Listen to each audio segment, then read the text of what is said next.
What's going on, guys? Welcome to another episode of the 20 Percenters, where we focus on what matters: health, wealth, relationships, and time. We're sitting here in the beautiful patio of the Brat House in Old Town Scottsdale, and I had the pleasure of sitting down with the founder of the Special Forces Experience, Jeff Depatie.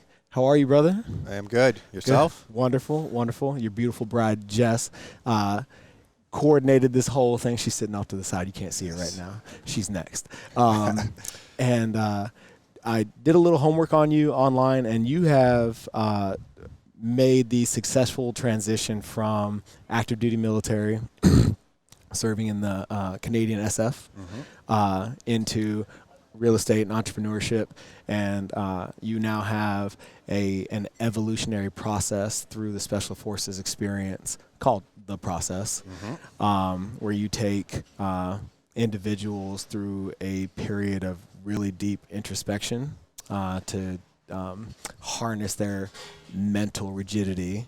Is that an accurate description of the process? Yeah, I would like to think of myself as a behavioral architect, someone who creates metaphorical pathways, but in a way that's actually more you finding your pathway. Okay. You know, where you're moving through life with the least amount of effort, where it feels, you know, most in harmony, the right balance of love and fear and all the balances. Right. Helping people find their flow. Yeah. Not flow like the traditional Mackay version of flow. Yeah. But just that overall ease of moving through life. How did you find that path?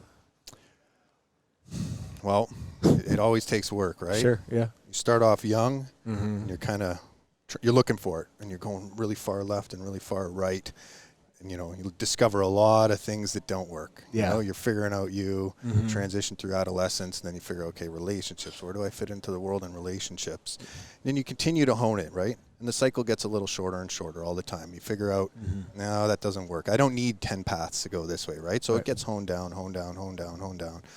I would say some of the tools that back finding these things, all mindfulness techniques are good, but I like to lean on contemplation. I think contemplation is the strongest out of all of them because it's not just about removing or just feeling, it's about doing both and figuring out, okay, what's the next step when it comes to your thoughts, emotions, and motives. Yeah. So I would say that's like a really broad, it seems like a simple word, but it covers a lot, right? Sure. Because it covers, physical fitness, health and nutrition, everything that makes up your lower pyramid of your physiological needs, and then, your security needs, and all those things. If you travel up Maslow's hierarchy, it can help you find those things. And as you find them more and more, your cycle gets, smaller, and it just seems like you start to I'm on this path. And luckily for me, all my skills, where my culture and my DNA meet up, led me into this portion of my journey. And it just happens that I would never say I have the way. Yeah. And I would never tell you what your way is. Okay. But we have a program where you can find it. That's the backbone of it. What are some of the instruments that you found efficacious in your journey that you've implemented in the process?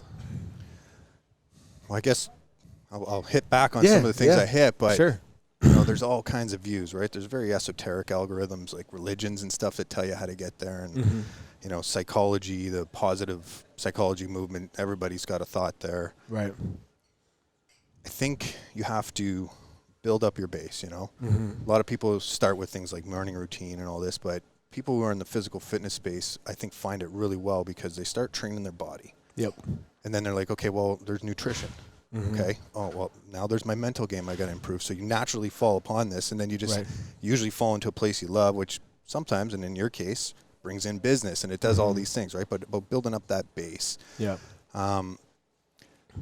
Again, there's so many ways, like, fast, slow muscle twitches. Yep. Everybody's got their own thing. So again, it wouldn't be about telling you how to do that. For me, it's about introspection. It's about looking at your childhood, your coping mechanisms. Yeah. What are probably your terrible coping mechanisms that you come out, you know what I mean? Sure. Like, just that's the nature of the beast, because then the fully functioning man, he unplugs all those and he puts in, better behaviors, absolutely. Yeah. And then I would be lying if there isn't some kind of universe or chance or whatever you want to call it, something's seems to push at you a little bit. You know, if you listen to it, it'll get you in the right place. Yeah. How'd you find your way into the military? Was that a calling? Because in my experience, a lot of the guys that were in my charge, the guys that I served with, were either chasing a calling or running away from something. Those seem to be in a very high view of things. The two reasons people end up in the military.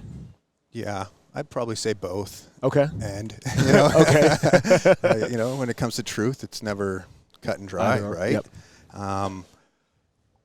It was definitely a calling. Okay. So I grew up in the northern Canadian wilderness. I was outside, guns, hunting, all that kind of stuff. It was all nurtured in me from the get-go. Okay. So, you know, and you nurture it a little bit, you know, okay, yeah, you watch certain shows, you know, you continue to nurture it. So I'd say calling, although it happened at a time where I was probably still running from some things too, you know, like I was a little bit older. I was 25 by the time I got in. Oh shit. Okay. Yeah. So I was still able to sort some stuff out, but there was still some stuff pushing, you know, that stuff you're moving away from, figuring out all those shadowy spots. I'll cut you off really quick. What's it like to be a grown man coming into the military with a bunch of kids, right, like 18, 19-year-olds right out of high school? You already have a little life experience. You've seen what's out there a little bit. And then the naivete of somebody who's still wet behind the ears. How was that dynamic for you? So obviously, most of your experience is from the Marines, and that is an accurate description. Where in the Canadian Forces, it's not like that. Oh, okay. Yeah, not everyone's a young green person. Like on my course, like there was a dude, he was 55. Get out of here. Yeah, on our basic. So that's basic. The way it works, you go through basic, and then you go into your trade, and then you go through your trade schools. Okay. So you know, definitely not an infantier or something. Okay. You know what I mean? Yeah. But so you're in there, and there's a wide spectrum.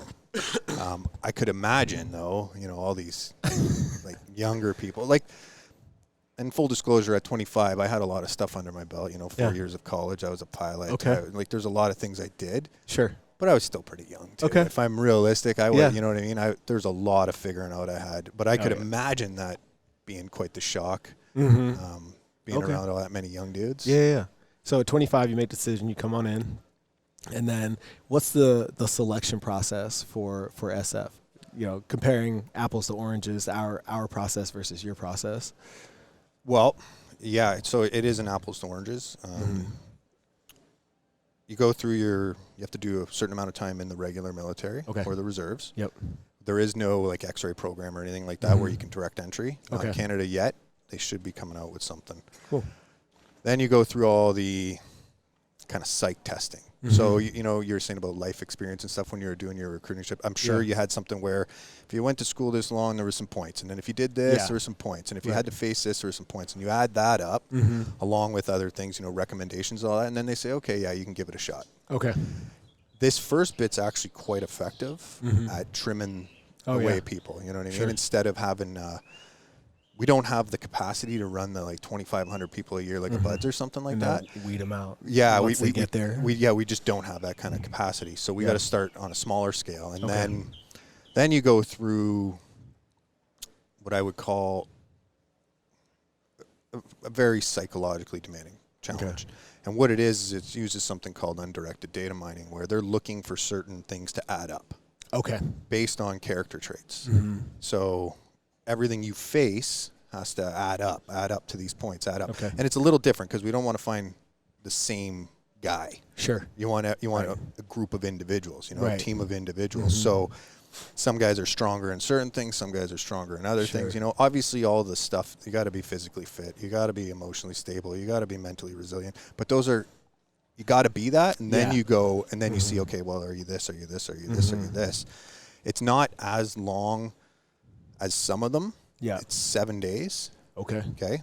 But then you go on to what's called your assaulters course, and it's 10 months. Okay. And it's the same thing, except it has one just really nice, nasty, I guess, caveat that through every module, no matter what, they shave the bottom. They shave the bottom. So you go through these different modules. It doesn't matter. So if you're if you make it, even if you meet like a certain standard, there's the standard of if you're on the bottom, gone. On the bottom, gone. So I love that. And then, the saying, selection never stops, right? Right. You get into your unit and you're always under the gun. Yep. You're there to perform. And if you don't perform, it makes sense. You're gone. Yeah, you're always under observation. So when you're helping people through their process, what are some of the most common reasons somebody self-selects to come see you? Okay. To experience the process. So when we're doing our marketing, we basically say man. So there's a big pool. Yep. And then a little bit of an age bracket, somewhere around 18-ish up to about 55. Because I think that after 55, body's going to probably break. Okay. And I get it. There's probably going to be a 56-year-old who's going to, I got this, Right. And then what happens is through all our interviews, we make sure they meet certain criteria. Okay. We make sure that they will get something out of it. Okay. Something that, like, we can hand on our heart, be like, yes, that will be a deliverable that you will experience. Yes. Or no, this isn't for you. This isn't about coming out and being John J. Rambo in the bush or anything like that. This is about growth. Right. Then we look at, the spectrum of man. It would be, I think it'd be a little boring maybe if we only had 35-year-old men who made $150,000 and, we want that perspective. Sure. So all this to say, an 18-year-old man shows up with very different needs, wants, and desires. Yes. His brain has not crystallized like a 50-year-old, the life experience, the hormone levels are all different. So they all come in with their own unique challenges and gifts as well. Sure. You know what I mean? Like it's interesting watching the older guys learn from the younger guys, you know what I mean? Because it's becoming their world, Right. Yeah. And the younger guys through osmosis just soaking up what all the old guys got to offer.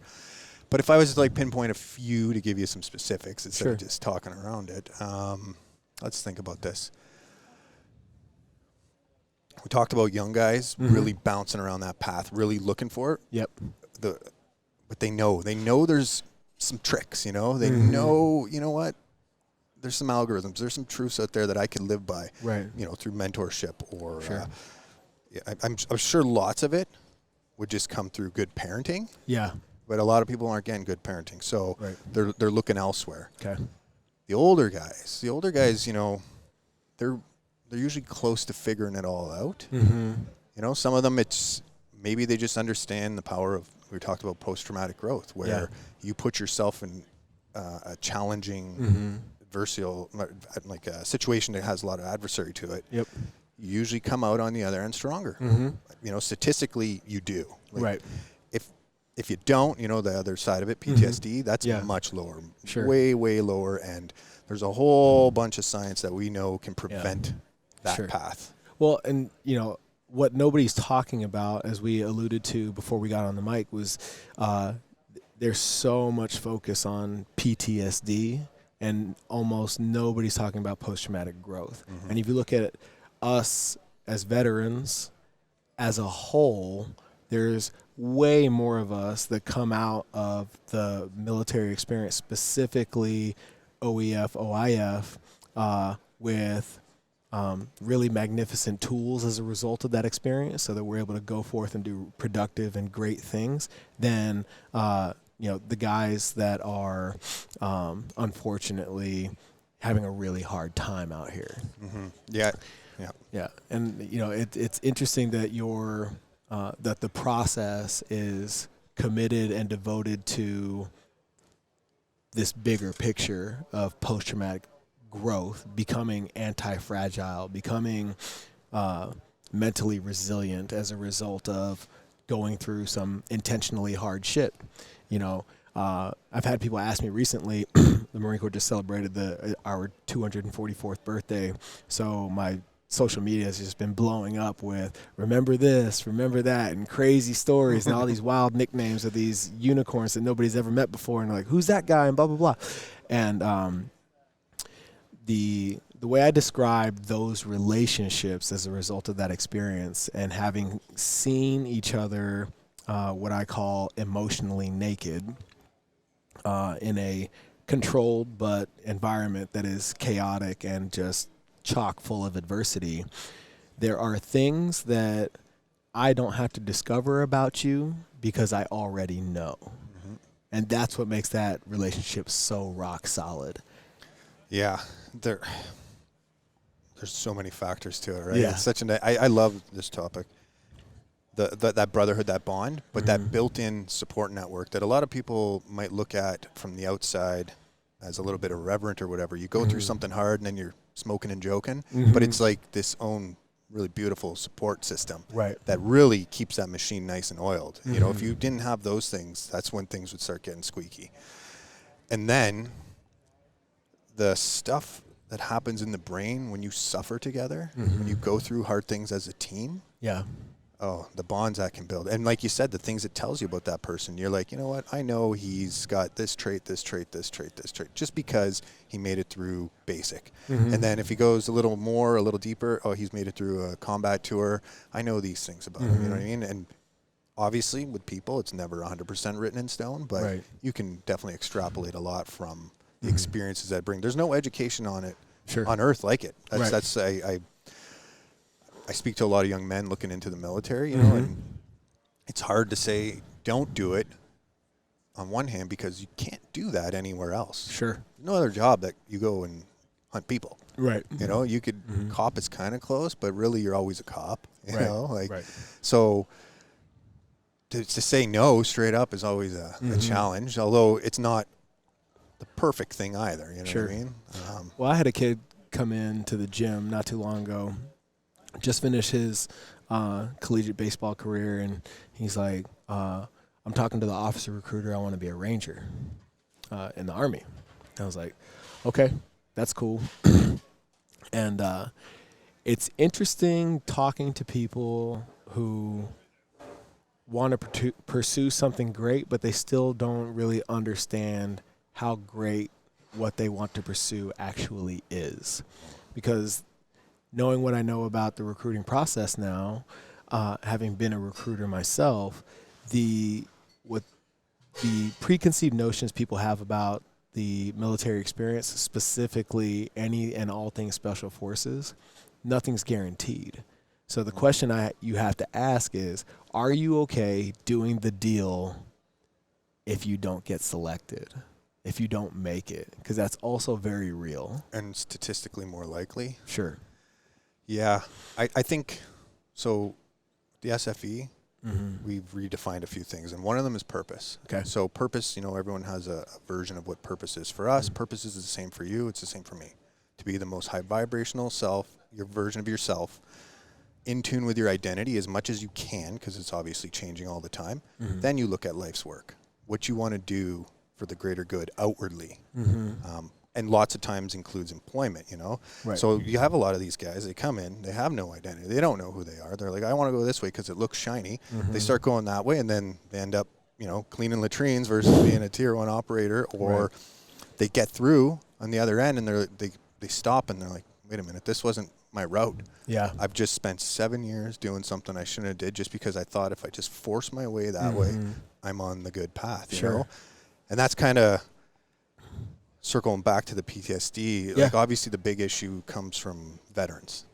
That's where the divide is, and it seems like they don't have the ability to find their identity. Not everybody, obviously. 2 examples right here that you can do it, and most people do. But that's, I think, where that struggle is for them. And I think identity is tough for a lot of people because we talked about, you know, childhood. You don't come out of it with all the tools all the time. You know, mom and dad are working 2 jobs, you know, where they should be hanging out with you, showing you by example how to be a man or a woman, you know? Yeah. I was featured in a documentary called Beyond the Game, and the whole premise of the movie is the successful side after professional athletics. I have no professional athlete experience whatsoever outside of coaching a handful here and there. But I got selected to be interviewed because I was just having a conversation about the identity, the loss of tribe, all the things that are catalysts for either further seeking or just outright failure. And how that same dynamic that they're exploring in this documentary via professional athletics also exists in the military. So they interviewed me to kind of connect those dots. But what's really interesting is this whole concept of mastermind and community. When you leave the uniform and you're seeking a new community, a new tribe, people that operate on your frequency, you're already in rarefied air based on your experience as a veteran, as an operator. So it's really challenging at a base level to find people that speak your language, right? Then you have this really interesting thing that happened called CrossFit. And there's a lot of veterans in our community like, oh shit, my tribe. And what they're experiencing is, oh, I'm surrounded by a bunch of people doing some really hard shit, and then we now have something to talk about. We now resonate on the same level, right? And then you have this next level, right? Programs like The Process, the Special Forces Experience, where you're, again, one of the select few that make it in and make it through. And now you have this even tighter network, this inner circle of individuals who have a shared experience of trials and tribulations that have successfully made it to the other side. And now you have this semblance of tribe again. And I think that's where we've kind of just lost it in the day and age that we're in right now, where we've never been more connected and yet so isolated ever before in human history. Yeah, how can you be so anonymous when there's so many people around? It does get confusing. But that's we have an equation, personality plus environment equals behavior. And a lot of people don't understand when they're searching for their identity, how easy it is to plug in environment. Take the CrossFit military example. Okay, well, I'm a military guy. I like challenge. I like to exercise. Okay, where do I look? CrossFit's got great community, I'll plug myself into that environment, and then the behaviors will start to change from that. Right. There's millions of years of programming of us and them, and finding places where you can relate without that trying to figure out, okay, well, what's he about, what's she about, it's just like you're saying, how I just know a few things about them, Yeah, absolutely. It's weird how there's this dependability that can be, even though you'll never lean on, I shouldn't say never, most likely not lean on them for the real dire. Sure. It's just kind of, it's good to surround yourself with that smaller tribe size. I'll give you a perfect example of something very innocuous that nobody would think of, issues in transition or markers of PTSD, right? Or this lack of identity, this lack of tribe. So where we come from, right, there's you got your buddies, and you need a ride to the airport. Hey, man, like, I've never considered calling a taxi or an Uber, right? Never. Like, it's just the way of the world. Hey, man, I'm going TDY. I'm going to see my mom, whatever. Can I get a ride to the airport? Sure, man. Got you. Pick you up. Done. No big deal, right? After I leave active duty, I'm in a whole new circle of people, right? I make a phone call, flying out, and I'm like, hey, I need a ride to the airport. Why don't you just call an Uber? My pants aren't on. I'm living by myself at the time, and I'm in my house just losing my shit. I'm just absolutely infuriated, right? And to many people just listening to this conversation, like, why would you get so mad about that? That just seems like such a simple and readily available solution, right? You lived around integrity, but that's not though, what it's about. And you experienced the opposite of integrity, people stepping up to the plate. There's something really gutting about it. I don't know. It was something that I had to experience. Okay. I left the upper echelons, and I stepped out into this world where most people aren't really driven. They live in a fear-based mindset every day. I was like, how do I fit in here? How do I fit in? And it's not like I spent 15 years in business school. I spent 15 years in counterterrorism. Right. You know what I mean? Like, okay, well, there's less jobbies on the other side, So that was part of you mentioned we spoke earlier about catalysts and stuff. That was something that sparked the direction of the SFE, was giving men, high achieving men, a place for that, you know? So these guys go through, there's only 7 guys on earth right now who have passed the course, you know? And they can hand on their heart be like, you know what? More people climb Everest every year than get through this. So it gives them that too, you know? It's interesting. The dependability, it's not there when you're used to it. Sure. I still get upset when people book an interview. Right on the apply page, it says, go through everything. Make sure this is for you. You know, come in to the interview because I'm interviewing you, ready to go. And then I'll reach out and an email the day before, you know, personally doing it. Hey, in or out for tomorrow? Yeah. I'm in. Can't wait. And then get there, and then they don't show up for the call. They don't say, hey, you know what? Something came up, nothing. And every time I'm like, how can you do this? Yeah. You know what I mean? Like I don't want to say you're wasting my time because I don't want to make it about me, but it always, I get upset at them. I'm like, what are you doing? You know? And then, I could go down rabbit holes about that, but it really does. It's like, where's the dependability? Like there's a reason. No, that's a really good point. And I've never had that pointed out, as I've used that example a handful of times, but it's that immediate feeling of disappointment. It's just like, fuck, you know, and for we hold that dependability in such high esteem. It's like, and I'll just speak for me. It's like, I can never, it's this important. It's like, I can never depend on you for anything. I won't call on you for a favor ever again, you know, and it's so unspoken, you know. I'm so much better about, you know, just addressing it, you know, however big or small it is now. I'm better equipped for that. But back then, like, I just let the relationship die, you know. There's huge portions of our brains that are, like, the meat is there for social groups. And when that happens, it hits big parts of the brain, you know, like your ACCs and stuff like that. Like, they fire up, and it's just like, it's overwhelming a little bit. Sure. Like, you said that dependability. Well, you know, I'm not going out in the bush, or I'm not bringing you to war, or I'm not bringing you in my fold in business. You know what I mean? Like, whatever it is, whatever your battle is. Sure. The how has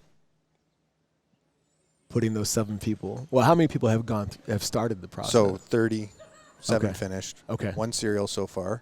Okay. We're almost topped up on serial 2 for next May.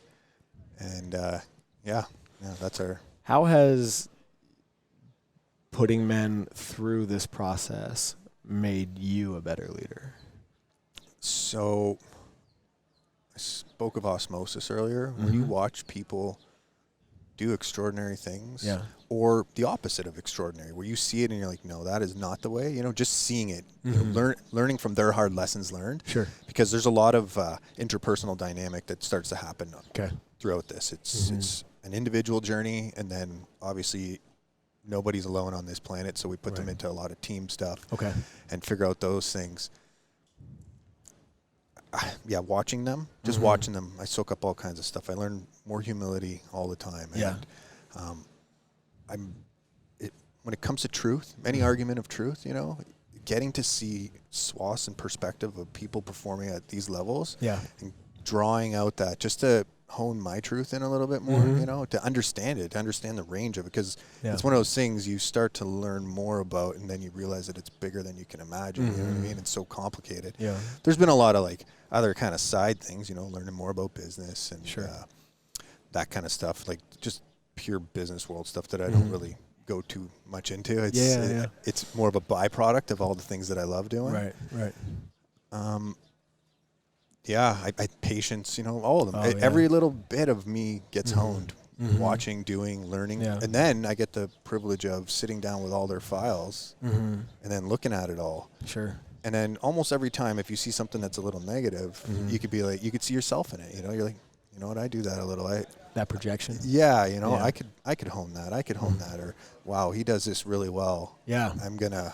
That's always interesting when you sit in that position of leadership or coaching or whatever, when you have a student or an athlete or a client or a mentee, an apprentice, and they have like that outstanding quality that is a chink in your armor, and you're like, there's always that.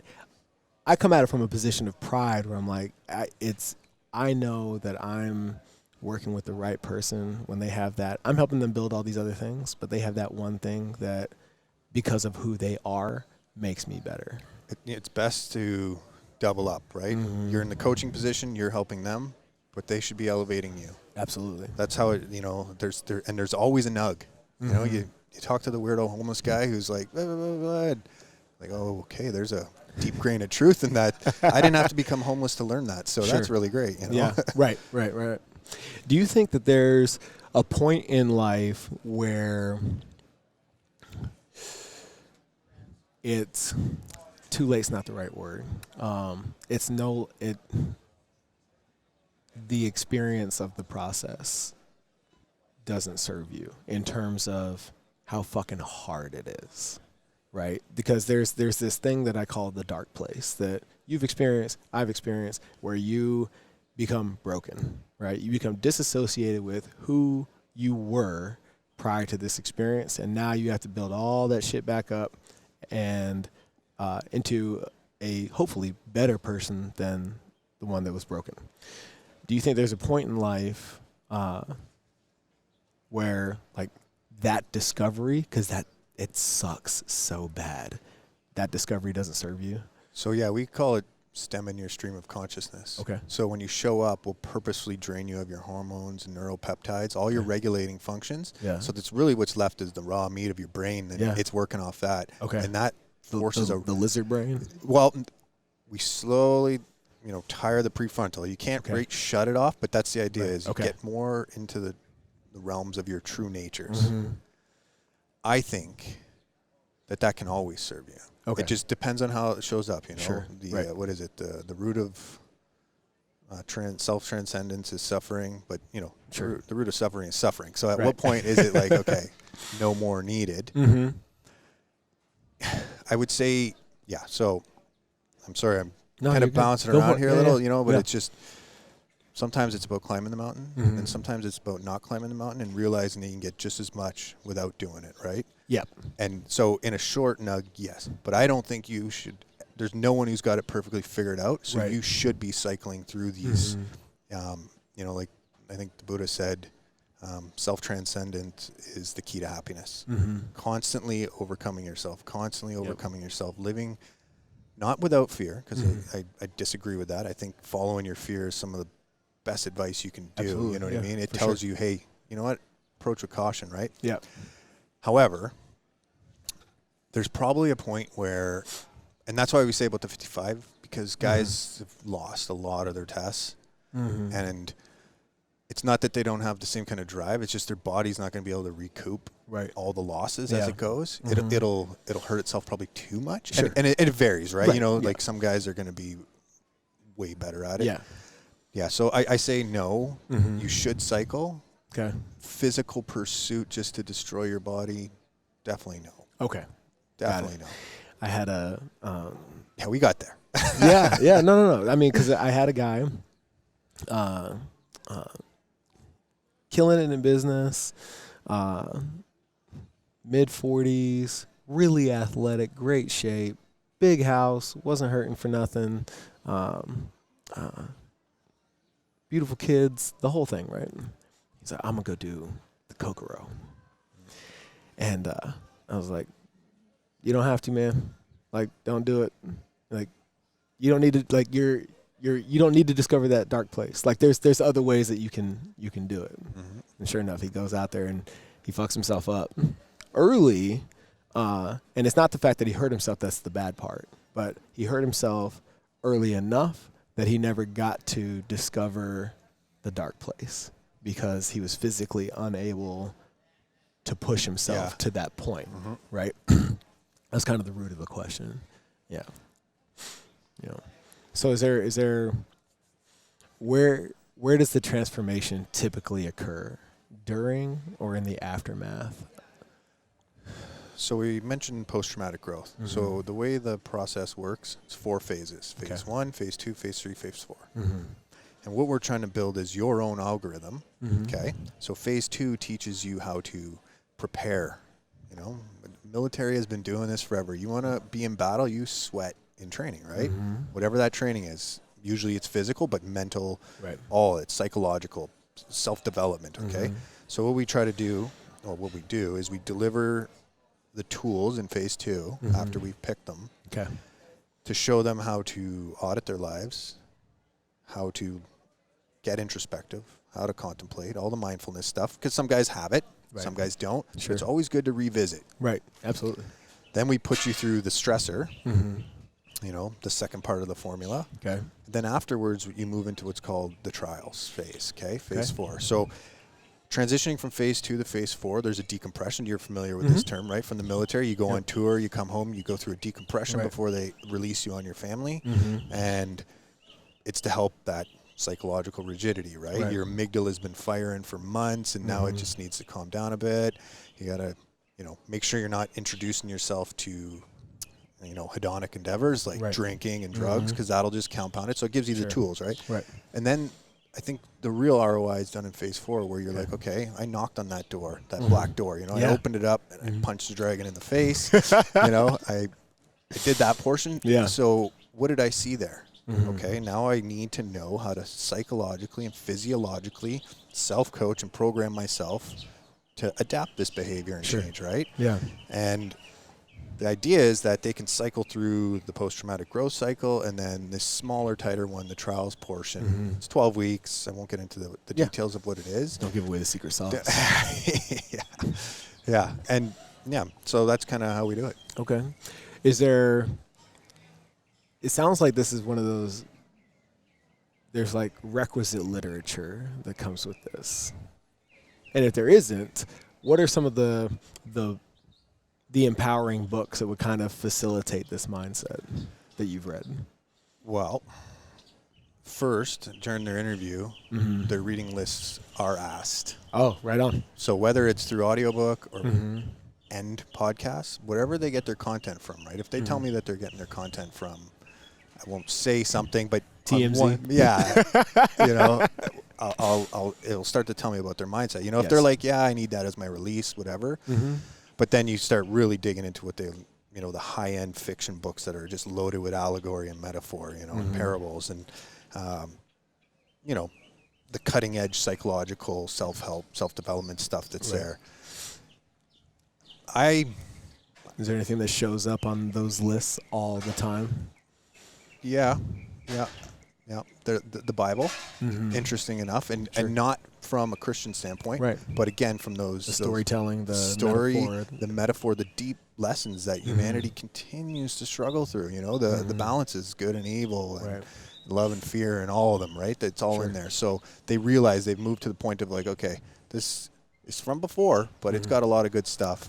You know, what is his name? Jordan Peterson. He comes in. You get lots of Tim Ferriss guys.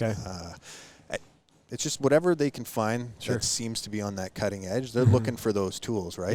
That's kind of one of the things we tried to adapt, was not telling them what the tools are. Right.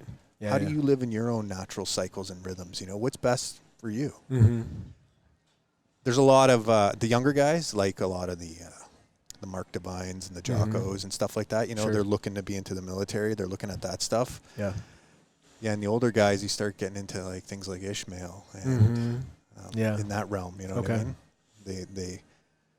You get to a certain point where speaking in myth is almost more educational, a little more fun, and a little more engaging, right? Yeah, absolutely. Especially like, how many times can you be told to think positively? Right. You know, even though it's huge, right? Creates the words we use create that neurological map of our reality, and it is so important that we use good talk. Totally. Opportunity, not crisis, you know. Good, okay, a challenge, you know, all that kind of stuff. It is important. Not failure. Yeah. You know, but okay, well, what else? What else do we got? You know, and maybe it's not that complicated, but right. Could be. You know, I just find it extremely interesting as, you know, we move along this journey, the evolution can't stop. you know, when you feel like, if you ever feel like you've arrived or you've hit the finish line, it's when you kind of, I feel like you start to die a little bit. And, you know, if you've got, you know, monumental goals and you achieve them, well then maybe it's not about setting more goals, but turning around, reaching back and helping somebody achieve theirs, right? There's also growth in that. And, you know, in my journey as a coach and working with some really well-off individuals, the ones that were struggling, hollow and empty, you know, where like the bank account kept growing, but everything else was falling apart. Like they didn't have that peace, right? They kept looking up instead of. Well, you get to that point and then you got to redefine success, right? And at a certain point, when you're redefining it, you can look at all the different versions of capital, right? Social capital, all the lists that are out there. Sure. But you're absolutely right. It's probably going to be in service to the collective. You know, how can I make the greatest amount of good for the greatest amount of people for the greatest amount of time in my own way? Because it might be one-on-one. You know what I mean? You might take one child, mentor him for a few years, and through the butterfly effect, he's the guy who could save the world. You know what I mean? Like, it may not be that grandiose, but his kids might be better. You know, that's how it works. And yeah, there's probably a certain responsibility at a time to move away from yourself so much. I think I don't love generalizing as much because I think some people can actually make a great impact just working on themselves. Absolutely. Do you know what I mean? Like, and that's how their impact's going to be made. Sure. Some other people, like we're saying, one-on-one, some people in a group, and some people in massive groups, you know? Right. And, you know, find that for yourself. Sure. I don't know where you look that up on Google, but, you know, it's in there somewhere. Sure. Where can everybody go and support you, the Special Forces experience? So where can they find you? Best place to start is the specialforcesexperience.com. Okay. And then find yourself, you know, going down the rabbit hole. It's all designed to be very contemplative. Okay. So people find themselves visiting it and coming back and visiting because it resonates. Sure. We made it, not with cheap psychological gimmicks, but we made it for men. We researched men. We researched the holes in their lives and where there's not holes. And we researched what makes them tick, you know, what makes a man in different places. And we put this together for them. Sure. So it's going to resonate. Yeah. Okay. Head down that way. Cool. So check out the specialforcesexperience.com. Support everything that Jeff has going on. And if you're looking to explore the process, be sure to join us at the New Year Network, December 28th, 29th, and 30th here in Phoenix, Arizona. And we can help you dive a little bit deeper through our deep work process. And if you haven't read Inner Circle, go ahead and pick that up on Amazon. Appreciate your time today, brother. Thank you for being here. And glad to have you in the neighborhood. You guys are like within arm's reach now, so we'll have to hang out. Closer to the inner circle. That's it. Welcome, bro. Thank you. For sure. Until next time, guys, make sure you focus on what matters: health, wealth, relationships, and time. And we'll see you next week.